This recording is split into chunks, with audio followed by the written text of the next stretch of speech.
وادی رضا کی کوہ ہمالا رضا کا گئے اور جس سمت دیکھیے وہ علاقہ رضا کا گئے.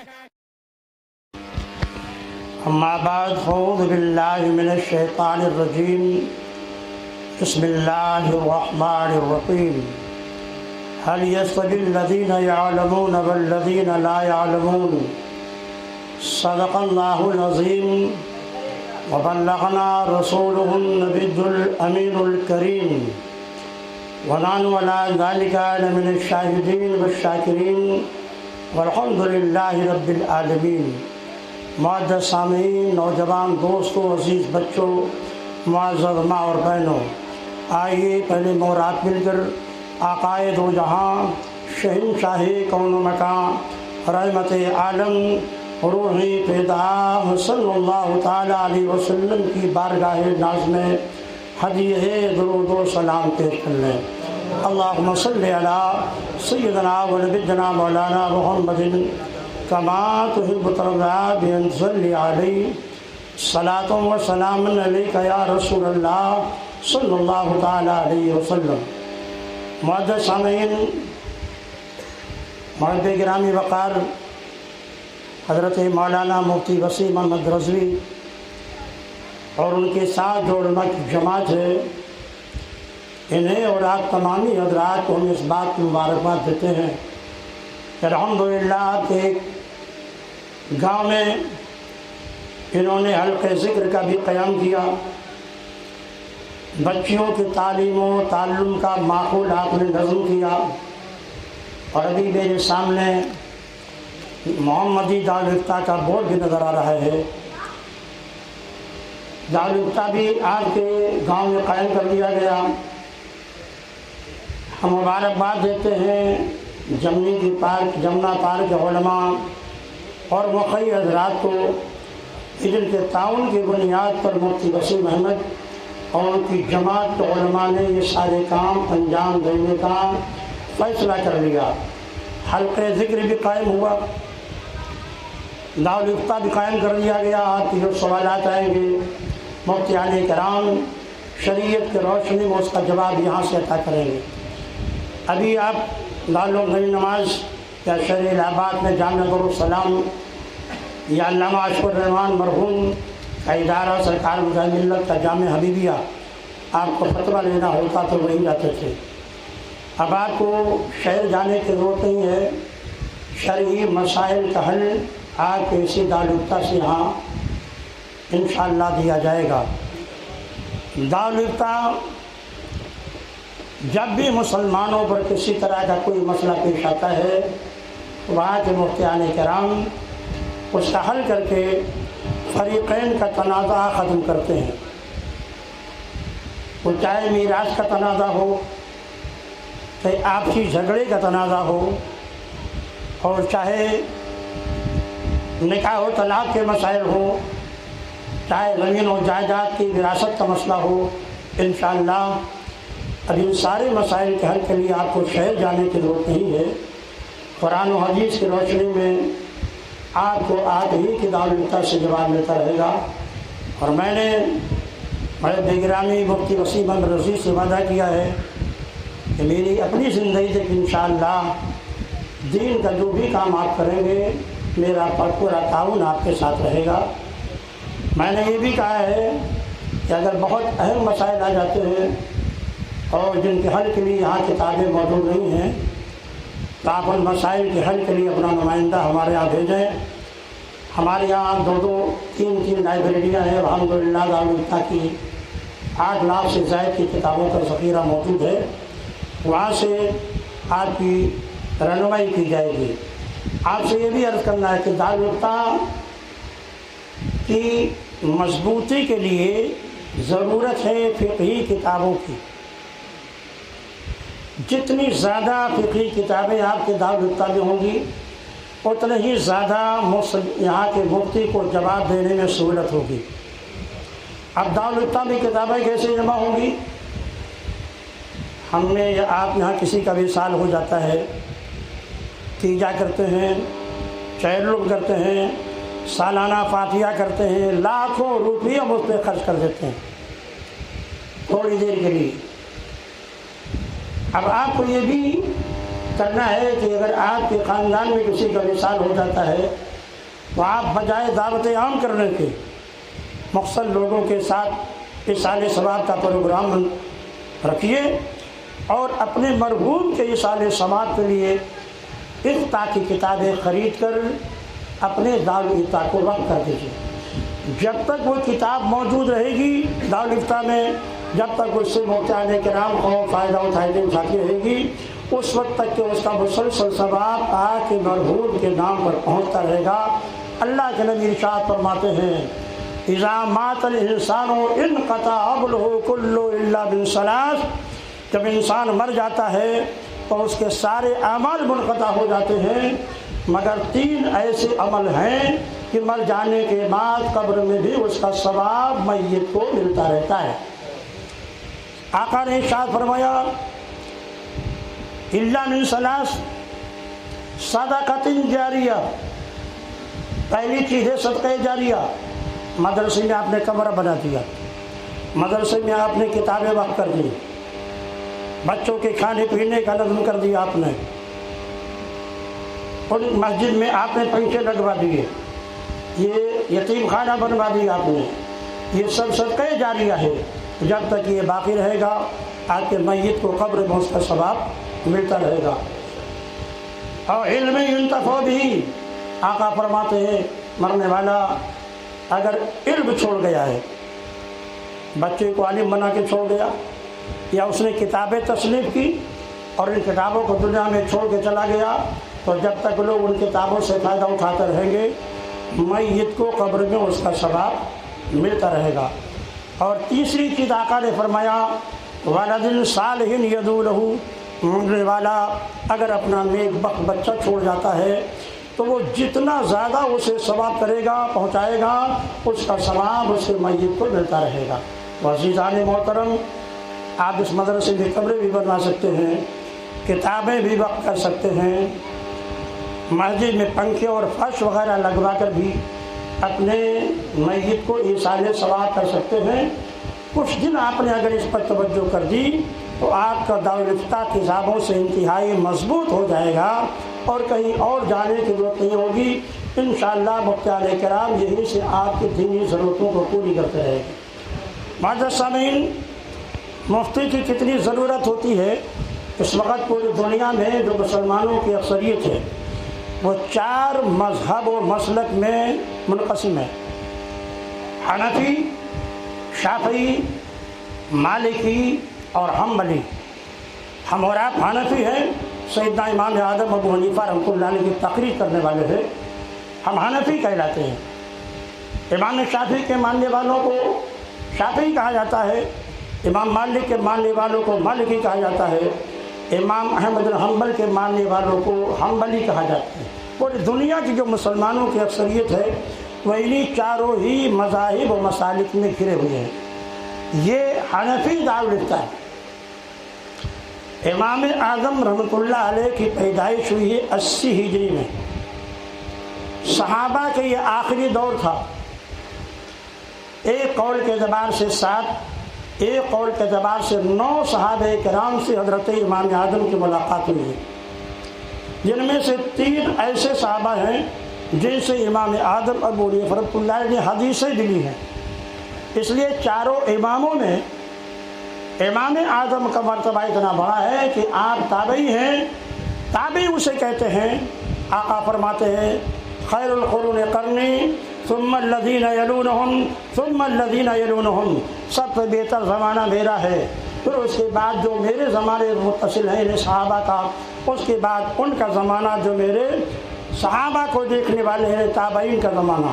دوسری حدیث میں اللہ کے نبی نے فرمایا لا تمس النار من رآنی ولا رآ من رآنی، جہنم کی آگ اس بندے کو نہیں چھوئے گی جس نے حالت ایمان میں مجھ کو دیکھا، اور اس بندے کو بھی نہ چھوئے گی جس نے حالت ایمان میں میرے صحابہ کو دیکھا۔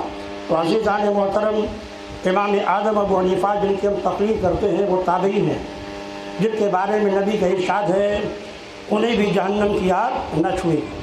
80 ہجری میں آپ پیدا ہوئے۔